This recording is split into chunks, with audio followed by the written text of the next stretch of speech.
تخيل ان طيارة تقع بسبب لمبة صغيرة. ايوه زي ما سمعت كده، لمبة اتحرقت كانت كفيلة انها تنهي حياة 101 بني ادم.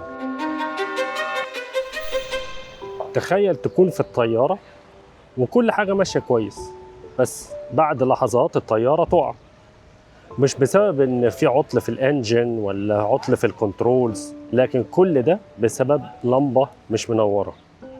اللمبة دي وقعت ايسترن ايرلاينز فلايت 401 في مستنقع، الكلام ده سنة 1972، وتسببت في موت 101 إنسان. ليه؟ لأن الطيارين كلهم كانوا مركزين على تفصيلة صغيرة جدا ونسيوا أهم حاجة إن هم يطيروا الطيارة. الرحلة كانت ماشية سموث جدا لحد ما الطيار حاول ينزل اللاندنج جير، لكن كان في لمبة واحدة بس مش منورة. طيب إيه اللي حصل؟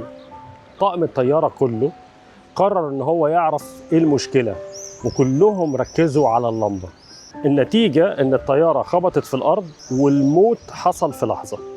أنا مش بحكي هنا قصة الحادث، أنا بس بحكي دي قصة عن التركيز، عن لما ننسى الأهم ونجري ورا التفاصيل اللي شكلها urgent لكنها مش مهمة. طيب في الطيارة الطاقم اللي كان مسؤول عن الطيارة كان بيحاول يصلح لمبة ب$12 وساب الطيارة تنزل من غير ما ياخد باله. طيب في حياتنا احنا بنعمل الموضوع ده كل يوم، بنركز على ان احنا نرد على شوية ايميلات. انا ما بقولش ما نردش، بس بنركز عليها اكتر من المهم. بنحضر لميتينجز ملهاش لازمة، نفضل على السوشيال ميديا وقت طويل جدا، بنحس اننا مشغولين بس مش منتجين. في كتاب Essentialism الكاتب كان بيقول We can do anything but not everything. في الكتاب بيشرح ازاي النجاح في انك تعمل كل حاجة. النجاح الحقيقي في انك تختار تعمل الحاجة الوحيدة اللي فعلا تفرق.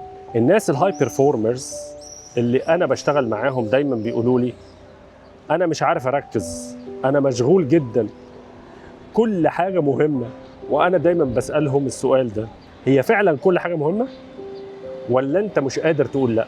من ألطف الافكار اللي قريتها في الكتاب ده الكاتب بيقول The undisciplined pursuit of more leads to chaos. يعني لما نكون عايزين زيادة من كل حاجة بيسبب لنا الفوضى. وThe disciplined pursuit of less leads to freedom.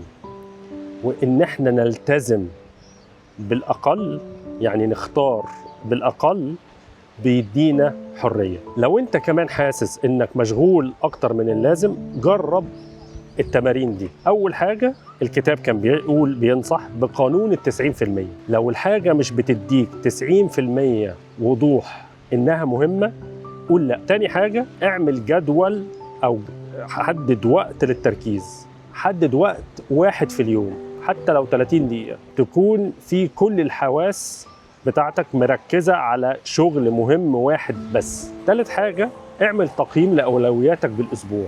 تعالى كده كل ويك اند، كل يوم جمعة، اسأل نفسك ايه اللي اشتغلت عليه فعلا مهم وايه اللي ضيعت وقتي فيه.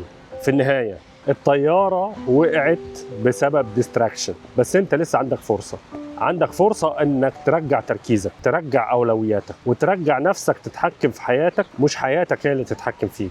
لو عايز تبدأ الرحلة دي انزل في الديسكريبشن وخد الأداة المجانية To Clarity Worksheet، أو ابعت لي على الدي ام كلمة فوكس وهبعت لك تمرين هيساعدك تبدأ من النهاردة.